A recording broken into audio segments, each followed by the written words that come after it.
This is the Spurscast with your host, Paul Garcia. And welcome back to another episode of the Spurscast. On today's episode, I will be joined by Project Spurs writer Collin Reid. In this episode, Collin and I will discuss the Spurs in their last 4 games, Malaki Branham's career-high scoring night in his last 2 games, and the upcoming trade deadline Thursday. Let's jump right into this episode with Collin. Collin, how you doing? I'm doing great. How are you? I'm doing very well, man. This is it. You know, you and I are recording this on a Sunday evening, and we know what's happening this week, man. On Thursday, it is the NBA trade deadline. We actually got a surprising trade Sunday during the day. Kyrie Irving was traded to the Dallas Mavericks. That was made hasn't been made official, but that was a trade that was announced. And so we're going to talk about some of the implications of that trade a little bit later on in this episode. But before we do that, Collin, let's first jump into the San Antonio Spurs and how they are performing. So since the last Spurscast I recorded about a week ago with Jonas Clark, the Spurs are still in that losing streak. They went 0-4 in their last 4 games. So let's go back to last Saturday. They're at home against the Phoenix Suns. They lose this game by 10 points, but they were very competitive. They lost it in overtime. Phoenix led for most of the game, but San Antonio did force overtime. The spur of the game on this night was Keldon Johnson. Then on Monday this week, the Spurs hosted the Washington Wizards. They lost by 21. It was actually a close game throughout until late in the third quarter. The Wizards kind of took over, and they pushed the lead into double digits. Again, the best player for San Antonio on this night was Keldon Johnson. Then on Wednesday, the Spurs hosted the Sacramento Kings. They lost by 10. This is actually a close game throughout, but Sacramento kind of held on to the I'd say 5 to 10 point lead throughout most of the night. One interesting note here was that the spur of the game for this night was Malaki Branham. He actually had a very good game for San Antonio. And then on Friday, the Spurs' most recent loss came to the hands of the Philadelphia 76ers, who beat the Spurs in San Antonio by 12 points. Philly led comfortably throughout this game, but the Spurs did get the Sixers lead all the way down to 12 in the fourth quarter, and that forced Coach Doc Rivers to actually bring in his starters for a bit there in the fourth. And again, the best player on the floor for San Antonio on this night was Malaki Branham. So, Collin, the Spurs went 0-4. They were projected to go 0-4. They are now on an 8-game losing streak. What are your thoughts on how they've played in these last 4 games? You know, this is something we had talked about last time, where there's just so many things that kind of go into a game. And one of those really is the talent of each group, and a team can have a system, they can have execution, and they can try. And the Spurs, even when they're fully healthy, a lot of these games, like the Sixers are one of the best teams in the East. Like they've been looking like they if they made it to the finals with how they've played recently, no one would be surprised. And even when the Spurs are fully healthy, that's a challenge for them, but they haven't been. So I think, you know, I know people make fun of the moral victories or whatever, but I think that for Spurs fans who are understanding that this season is about, you know, the first step to the next great Spurs team, those 4 losses, but especially the last 2, the one to the Kings and the one to the Sixers, are basically the best case scenario. Like you're getting better draft odds, but this team is competing with good teams. And especially, I think what's encouraging is, you know, your spur of the game being Malaki Branham, you know, Malaki Branham being the best spur on the court in 2 consecutive games where these aren't, you know, the Kings, I know what their reputation is, but they're like 3rd in the West, or they have been for a long time. The Sixers, like I said, they could come out of the East. So you're talking about the best player on the floor for the Spurs being a rookie. And when he came out, it was, you know, and I know we're going to talk about this more, but you're just seeing the things that, you know, because every draft, it's not necessarily the player is going to be this. It's going to be, you know, at their high end, they could be this, at their low end, they could be this. And he's starting to flash those things that we heard he could be at his high end, which is honestly a player that could fit onto any team, especially, like I said, the next iteration of the Spurs. So, you know, when it comes to helping their lottery odds, but also look competitive, this 4-game stretch, but especially those last 2 games, I think went as good as anyone could have hoped for. And I think one stat that really shows this is that, you know, I know we talk about that stat where they're 0-39 or something like that when they fall behind by double digits. So we know that they can't make a double digit comeback. However, they don't go behind by 20 a lot. And that kind of shows that competitive nature of this team. The fact that they are in almost every game that they played this season, it's very rare that they get like fully blown out, like 20, 30 point deficits. That doesn't happen a lot. Like we show here. Yes, they got blown out by the Wizards, but that was like 1 out of those 3 games. Like, again, they're very competitive with some pretty good ball clubs.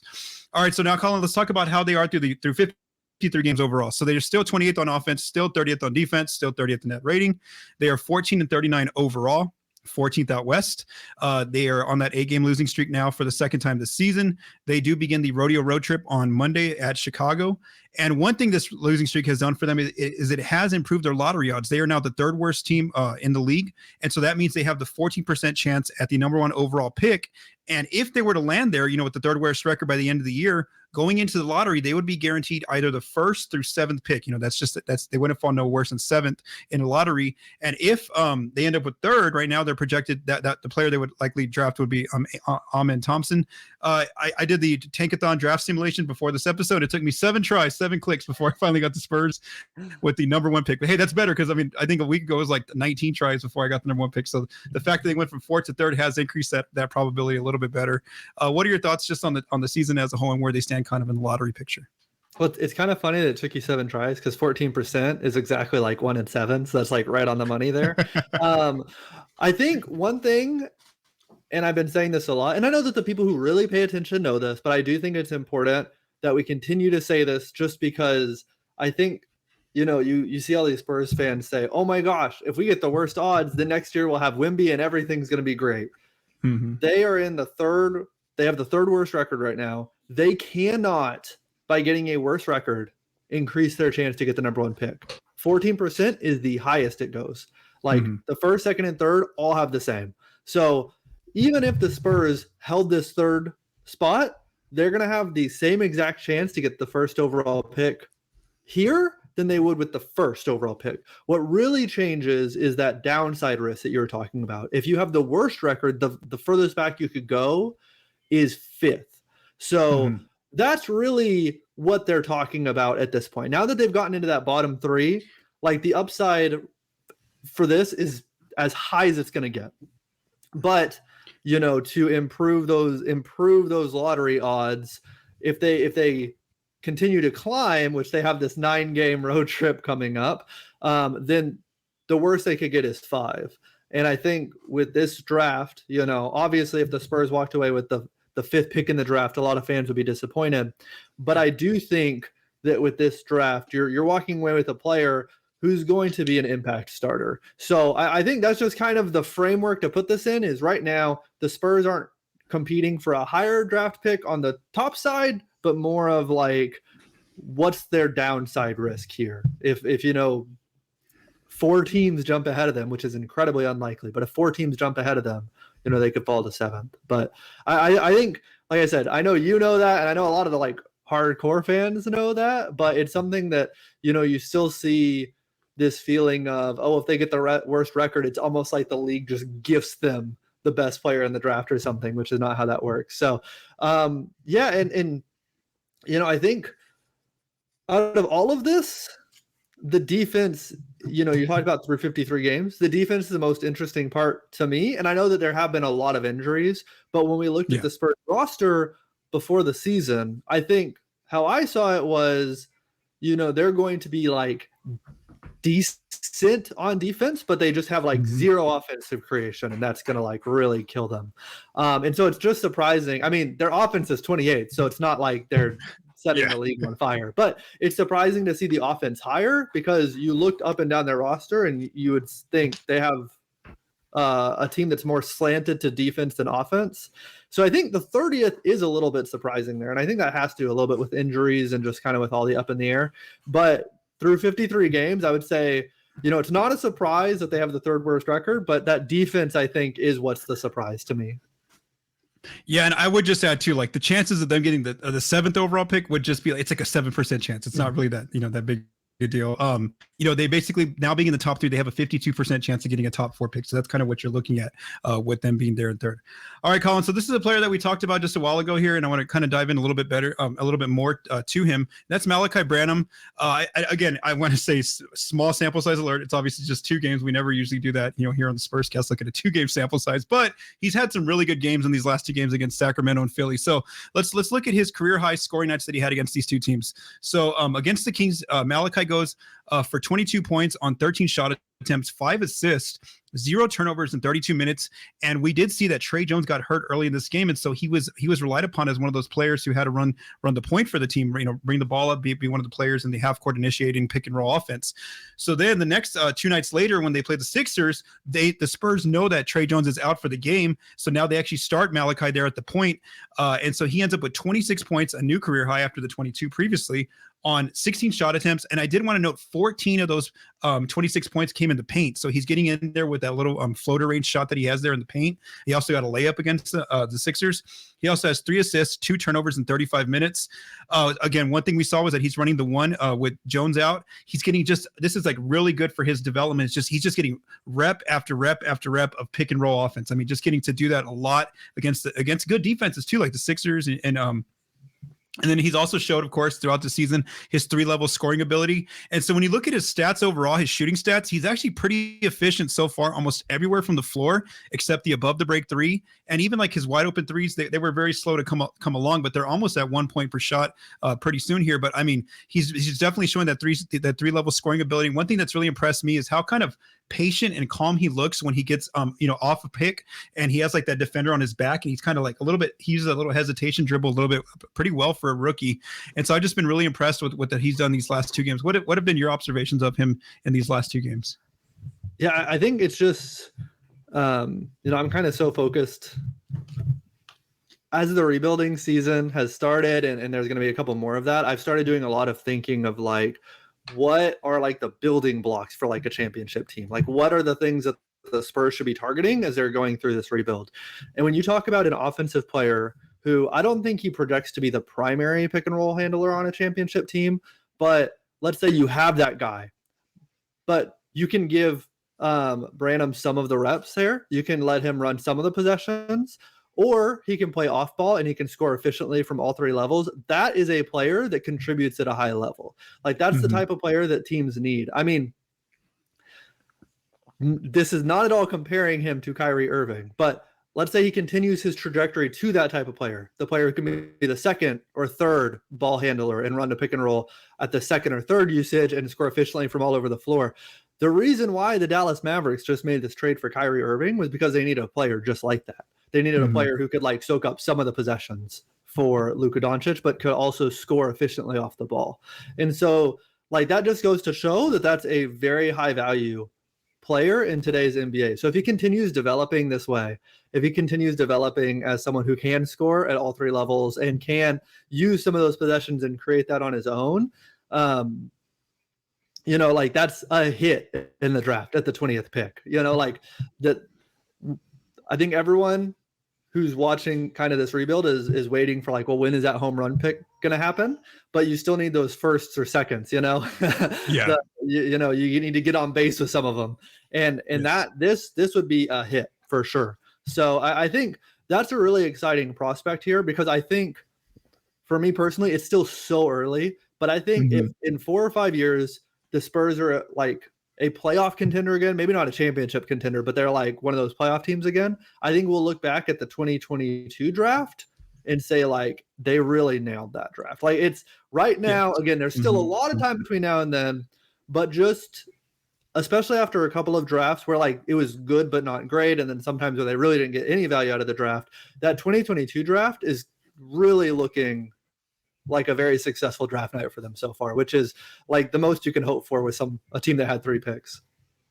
Yeah, no, I totally agree with you there. And I just think that it's going to be a great opportunity for Branham continuing as the season goes along, just because the Spurs are just getting, hammered with injuries right now. So they have a lot of minutes for him. And then also with the trade deadline coming up, they might move out some guards. So there could be, even more minutes there for him. So yeah, he's just doing really good, especially in these last 2 games. And we do want to note that it was only 2 games.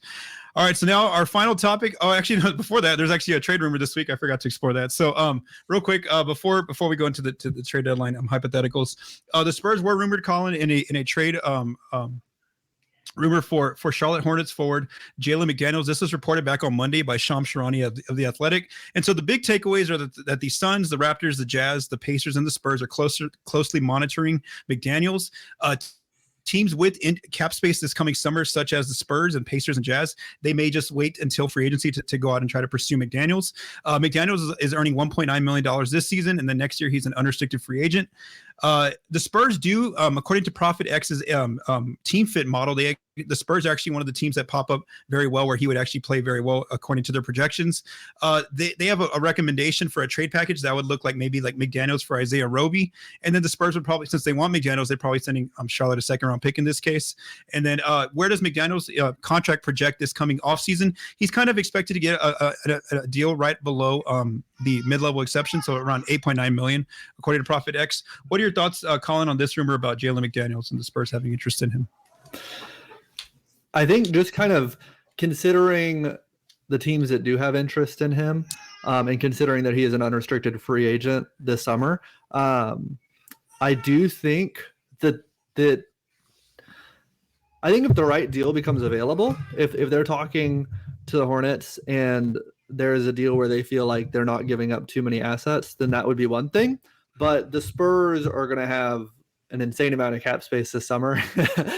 And I think really with this type of player, the Spurs are using their roster spots correctly. You know, it's like, I know a lot of people call it like the second draft or whatnot, where you take in a player who you think has high upside. Maybe you evaluated them very highly at the draft or at some point during their professional career, and you think in your system they could really hit. And I think that's kind of what they're going to be doing with a lot of their roster spots here over the next couple of years. I think that a lot of the teams you mentioned having interest in trading for him also had interest in signing him in free agency. I think like the Suns were one big team on there who couldn't do that.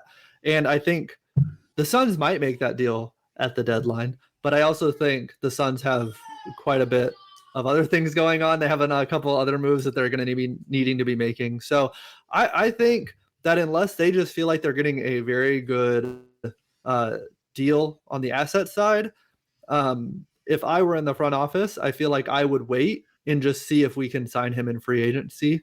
But you know, if they really think he's going to pop in the Spurs system and they just really know there's a lot of interest, and the only way they can like kind of prove to him that he's a fit and find out for themselves is to like make a deal now, I could see them maybe making that decision. And really, that's kind of the hard thing about these trades, is that we have public stats and we have public evaluations. All of these teams have internal stuff that's like completely proprietary to themselves. They have analysis on every player in the NBA, all the players in the G League, all of the players overseas and in college.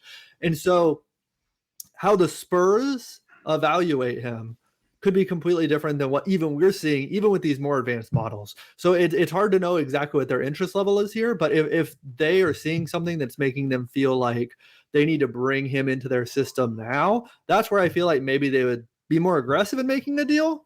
But I do think there's not a whole lot of risk in waiting for the offseason. Yeah, no, I agree with you, Dad. Again, I don't know if that they would just like, have to they would want to send out a second round pick for a player who's about to enter free agency. With just a handful, not a handful, but just a few games left here in the season. All right, so now let's get into these the latest in the trade. Kind of, well, actually, not really the trade rumor mill. What I'm going to do here is for this last part is we're going to play a game. This is, I don't even know who created this, but you hear it in a lot of podcasts. Who says no when you look at deals for teams. So that's what we're going to do, Collin, in this segment here. And so what I've done is I've kind of listened to a bunch of different podcasts. I've read, just things that have come out in different articles from different outlets. And so I've kind of summarized it here. And I've also used a lot of information from Profit X that I'm going to talk about here. So let's first talk about Jakob Poeltl trades. So what are the Spurs seeking for Poeltl, according to reports? According to Michael Scotto of Hoops Hype, he last reported that the Spurs are seeking 2 first-round picks for Poeltl, and they might have to just settle for like 1 first-round pick and a developing young player. So we know that 2 of the teams that have been mentioned with Poeltl's name multiple times here in different outlets are the Boston Celtics and Toronto Raptors. So Profit X, they have like a trade package model that they kind of recommend trade packages for players. And so they recommend Grant Williams for Poeltl. The deal might look like, so that again, Grant Williams for Poeltl is what pops up on the screen. So then I have to actually build a deal out and find out, what would it look like to get the contracts to work. So I figured with for this deal, you would probably have Grant, maybe like a protected first round pick from Boston, Justin Jackson and Blake Griffin for Poeltl. Who says no in this deal? I think it's the Celtics, and I think that the reason for that is Grant is such a valuable player for them come playoff times. And if they didn't have Robert Williams, this would be a completely different story. but I do think that Poeltl is a little bit redundant, which is like not a terrible thing to have, but when you're losing, big man switchability, which, the ability to go from rim protection to big man switchability is so important in the playoffs. That's like one of the biggest trends we've seen since the Warriors took over. And to lose that for like a second rim protecting big because like if Grant Williams goes out, I guess this is some insurance for that. But I think for me, when I see a deal and I'm like, man, if I'm the Spurs, I would take that in a heartbeat. I have to feel like the other team says no. Yeah. I'm 100% with you. I think the Celtics say no. I think Grant's just too valuable to them right now. And again, Poeltl's going to mostly be like a backup center for them in this kind of case, in this scenario. So I just don't see why Boston would do that. All right, let's go to the next team. And you could say we're just going to summarize these two deals for Toronto. So Profit X recommends Precious Achiuwa, Malachi Flynn for Poeltl. So to build a trade package, you would probably have Precious, Flynn, and maybe like a contract like Juancho Hernan-Gomez and a first for Poeltl. Or they also recommend Precious Achiuwa, Malachi Flynn, and Khem Birch for Poeltl. That deal just works straight up. Who says no in one of these two hypothetical situations? I think both of these are getting a lot closer because I think, as you and I have looked at a lot of trades over the years, and one of the things that I've used to train my internal like trade thing is if you read a deal and it's like your initial reaction is like, that's not super exciting. Like that's usually like a very realistic trade. I think Precious Achiuwa, they makes the big position younger for the Spurs. He's shown upside at points. He's maybe not quite as established as Poeltl, but you would see why a team in the Spurs position would make that swing. But the Raptors are getting an established, talented player back, especially if they don't move on from one of their like big three at this point. That makes them more solid as they make an end of the year push. Looking at the two deals, see, that's hard because, the centerpiece I think makes a lot of sense. But now when we're talking about what is the difference here, it's Khem Birch or Juancho Hernan-Gomez. That's hard to say which one is better or worse. I feel like the Raptors would rather want the Juancho deal, which makes me feel like the Spurs would rather have the Khem Birch deal. But at that point, I think if the two teams are aligned on Achiuwa, Flynn in the first, I think the deal gets done no matter what the rest of the salary is. But I think between those two deals, if both sides are interested in something like that, that is kind of, like I said, honestly, the boring trades are the ones that end up being more accurate more of the time. I think that one sounds the most realistic of the ones that we have looked at and that we're going to, honestly. Okay, so I kind of agree with you there. The only thing from my position is I don't know how invested Toronto is in trying to continue to compete, because I just looked today and they're not even in the play-in range right now, and so that's why I don't know if they want to give up two players on rookie contracts in Flynn and Precious, and then also first round pick with, even if it's protected for Poeltl, and he could still walk away. There's no guarantee he's going to stay in Toronto after this. So I would say yes, that one looks realistic, but again, I'm very hesitant because I don't know where Toronto's at. Also, are they trading OG this week? Are they trading, what's his name, Pascal Siakam, Fred VanVleet? There's just a lot of questions with Toronto, so I'm a little hesitant on that one right now. I don't know if the Raptors say yes just because of where they're at right now as a franchise. But there has been a lot of rumors. This is like 2 or 3 years now of Poeltl Toronto interest. There's definitely interest from Toronto there. All right, the next deal let's look at is one that was written on the ringer.com by their writer Michael Pina. He had a suggestion of Mike Muscala, a lottery protected 2023 pick for OKC, and a Clippers unprotected 2024 pick for first for Poeltl. When I do this financially, it doesn't really work. So I would have to put Kenrich Williams in this deal, and he's on the final year of his deal. We do want to note that the Thunder do have a $10.1 million trade exception, so they could fit Poeltl's contract into that trade exception. Who says no in this case? Okay, so this is something that I think we're going to go into a little bit more later, but this is a good spot to start with. I'm going to say the Thunder say no for the simple reason that if their internal evaluations are that Poeltl is a player that fits their needs, they could sign him this offseason. Yeah. And looking at, so I have Spotrac up here. Mark Stein said that he's looking for a deal in the $20 million range. Yes. And we're assuming two things to be true. Either he wants to stay with the Spurs because he likes the culture, or he would like to go to a team that is good and is competing now or competing in the near-term future. And, with how the Thunder have played this season, you could say maybe he could convince himself of that. But when you look at teams that could open up that much cap space just by, waiving cap holds and stuff, the Thunder are one of those teams. There's like 12 teams. And if you look at like the Venn diagram of teams who have a need at center and teams who could open up that space, there's only 2 teams that fit one of those 2 criteria, going back to the Spurs because he likes the culture, or being on a team that's on the up and up or contending or whatever. And those 2 teams are the Spurs and the Thunder. So that's part of why, we're going to talk about that last point where I feel like the Spurs can go into the summer and feel like, if they need to sign and trade him, they can sign and trade him. The only risky team there is the Thunder, but I don't really know how much they're going to look at like their roster needs and say like, we really need a center. If that was the evaluation they made, I don't know why they would give up 2 firsts for a player that they could open up the cap space for to sign this summer. That's kind of where I'm at with that. Is it just seems like a lot of assets when they are one of the few teams that might actually meet the requirements for signing Poeltl this offseason. Okay, I'm with you there too, and I wasn't even thinking about that point about the fact that they're going to have cap space this summer. They could easily be a team that signs, but that's so you just convinced me even more. But just going into this one, I was just like, it reminds me of the Toronto deal where like the Thunder aren't really competing yet. They're not quite in that play-in range. Why are they sacrificing a first-round pick, that 2024 unprotected, for Poeltl just for a few months? Again, he could end up leaving this summer. So again, I'm kind of not convinced on that one either.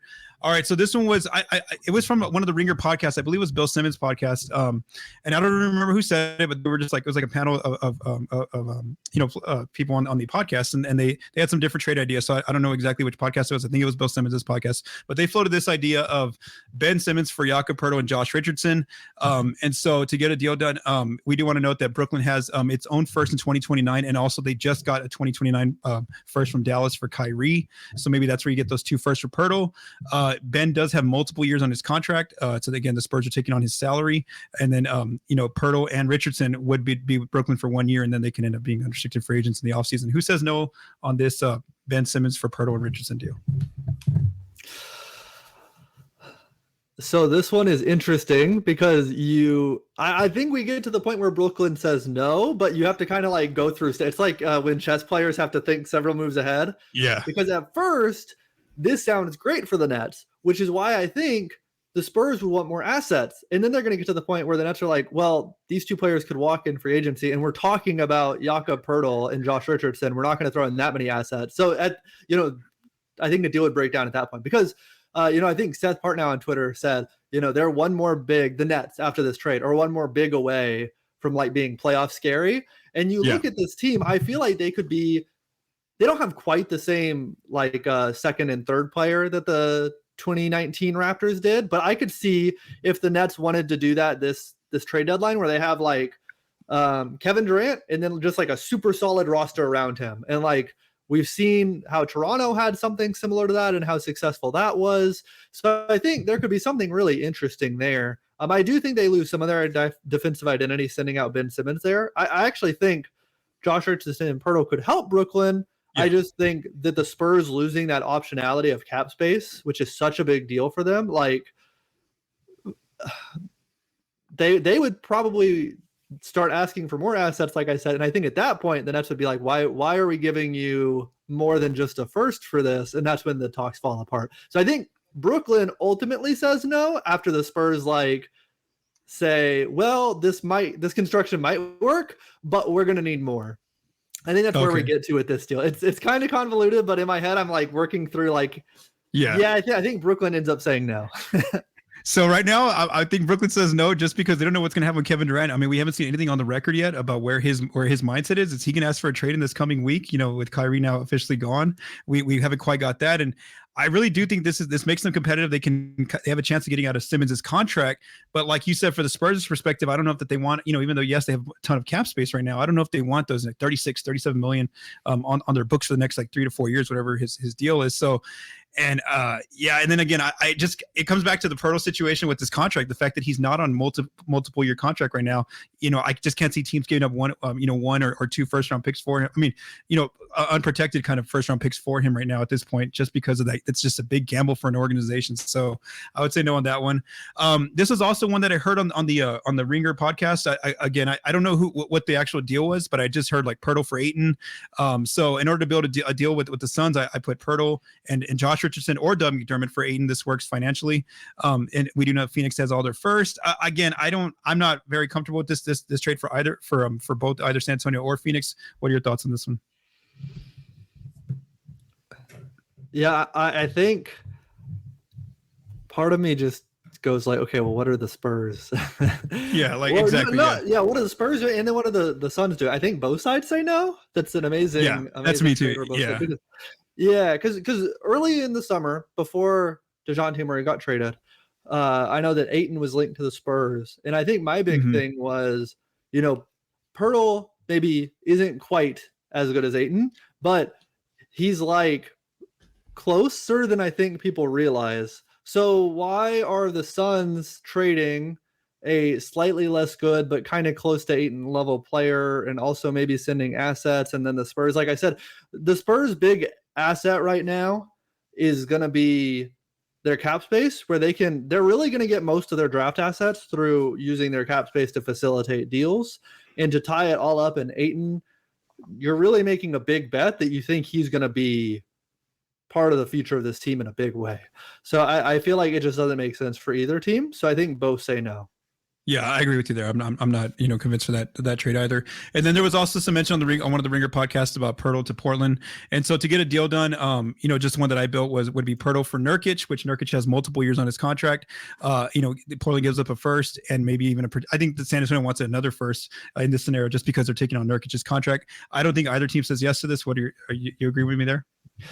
Yeah, I think, I know I keep talking about the future money, but I think if they're making a trade at this deadline, that's going to be something they're pretty concerned about, especially when the sign and trade in the offseason, they'll probably be taking on future money, but at that point, they might be able to get more in return because it's the offseason and another team is getting Poeltl on like a longer term deal, like probably like a 3-year deal or something in that range. Like it does. I think this is where we are getting to, where these deals in season actually are kind of hard to make. I think people are like, oh, it's a trade deadline. And it's like, well, so many things have to come together just for two teams to make a trade. Like, it has to make sense for both sides. And I do agree because, Nurkic's contract for next season is less than $17 million. So it's definitely like, I think it makes more sense. Like the Spurs getting 2 firsts and Nurkic, like that's, closer to the value they're looking for. It's not tying up all of their space like the Ben Simmons and Ayton stuff would. But, if that's the best trade on the table, I think they say another team's going to have a better deal in the summer. We're just going to hold on to them. Okay, yeah, actually, I take that back. I think San Antonio would take that, and Nurkic's contract and 2 firsts, but again, I think Portland says no way, just wait. So I think Portland says no there. All right, and then just some last notes. I do want to note that the Clippers are a team to watch because they have a $9.3 million trade exception. So again, it expires on February 10th. So I know that they're seeking a backup big, but again, I don't think that they would want to give up first for Poeltl just because he would be coming off the bench. They have Ivica Zubac there, and then kind of what you mentioned, Collin, is that according to multiple reports, Poeltl is seeking about a $20 million per range deal this offseason. And I do want to note that Profit X has his projected amount in like the $16.7 million range, or like as high as 19. So that kind of makes some sense there where that number is coming from. All right, so now let's look at some Josh Richardson trades. So what are the Spurs seeking for Richardson? According to Hoops Hype's Michael Scotto, they're seeking 1 second-round pick. So this one I don't really have. There's not like a lot of teams that are rumored with interest in Richardson. So according to Profit X, here are the teams that kind of where he would fit best according to their model: the Indiana Pacers, the Knicks, the Thunder, the Timberwolves, Blazers, and 76ers. For this one, I'm just going to go through all the notes here. That you can just tell me if there's a deal that you like, if not, or that would work for both teams. If not, we could just move on. So first, the Pacers. What would a deal look like that I created? It would be like Richardson and a second-round pick for O'Shea Brissett, or just another role player. They have multiple role players that they could fit in with salary, and they have like a lot of room below the tax. So it's pretty easy to make a deal there with Indiana. The Knicks.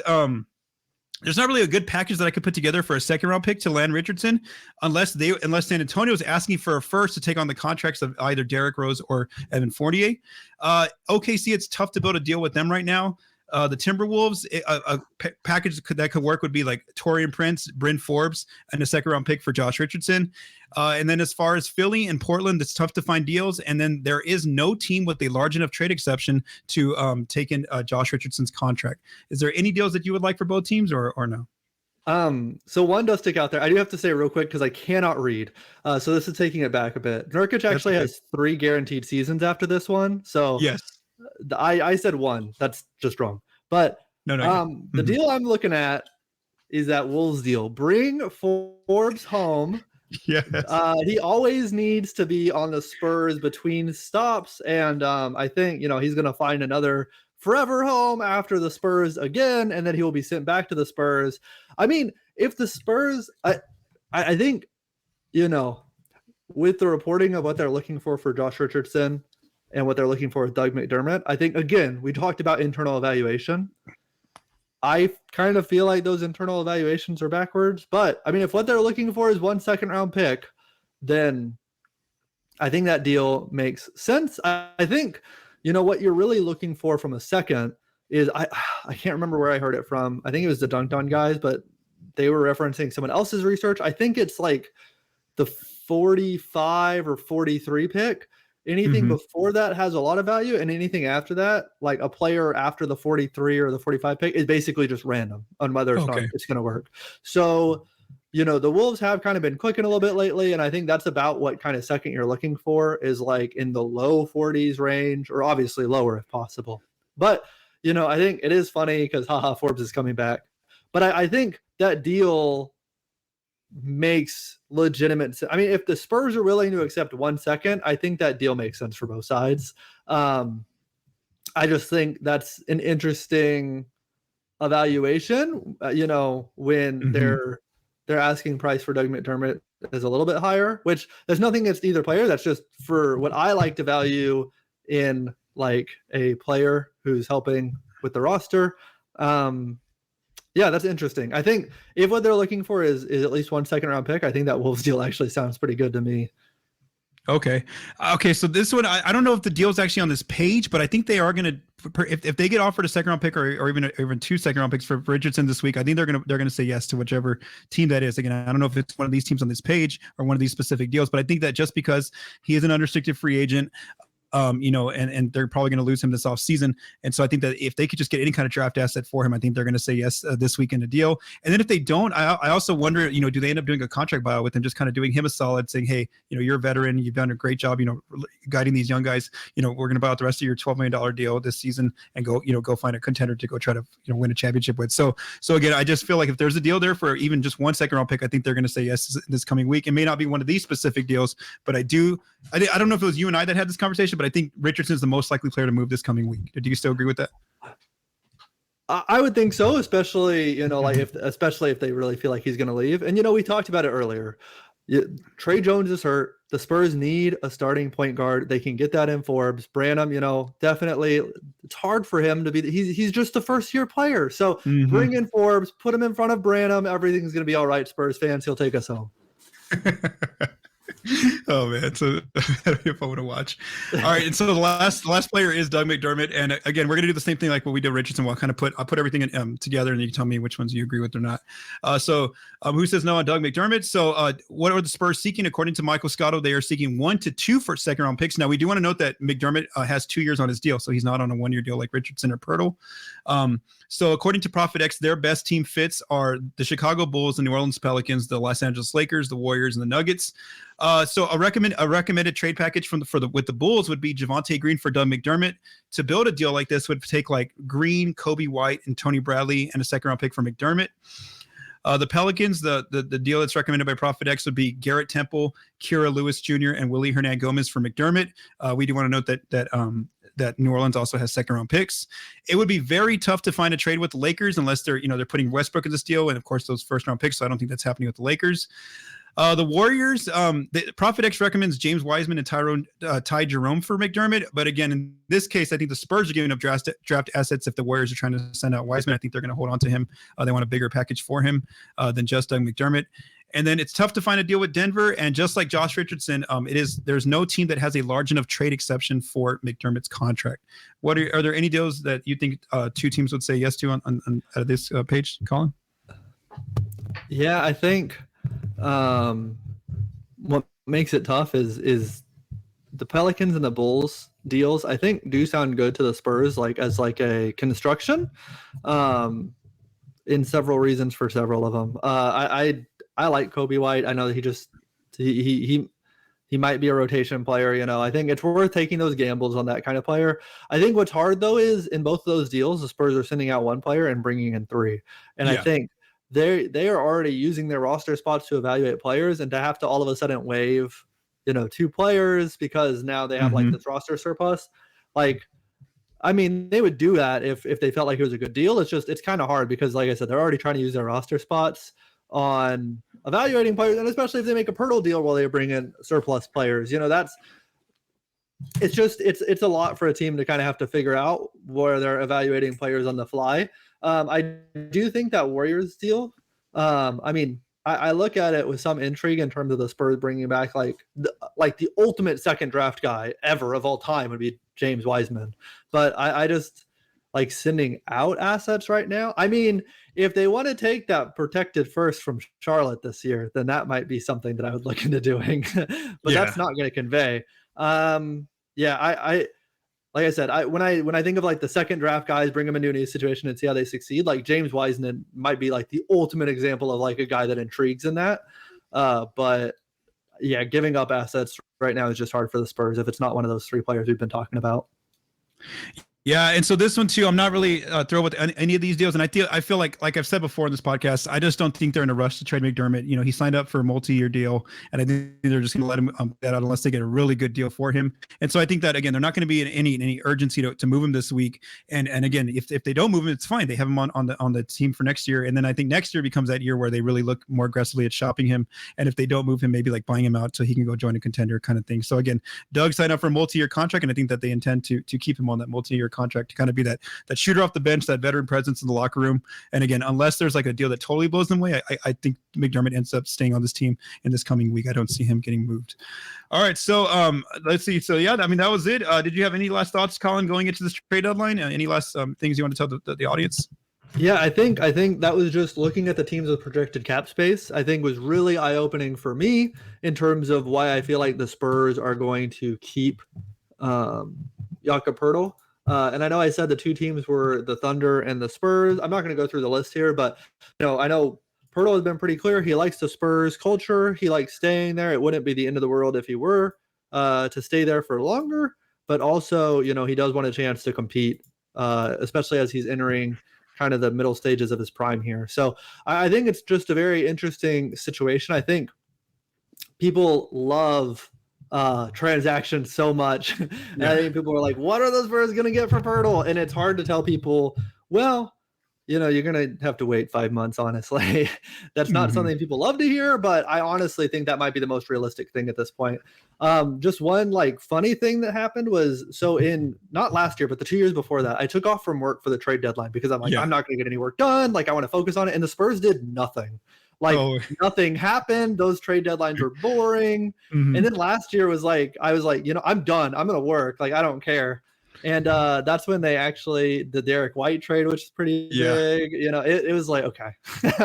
So I am working this year. So if the Spurs fans want fireworks, at least they have that pattern going for them.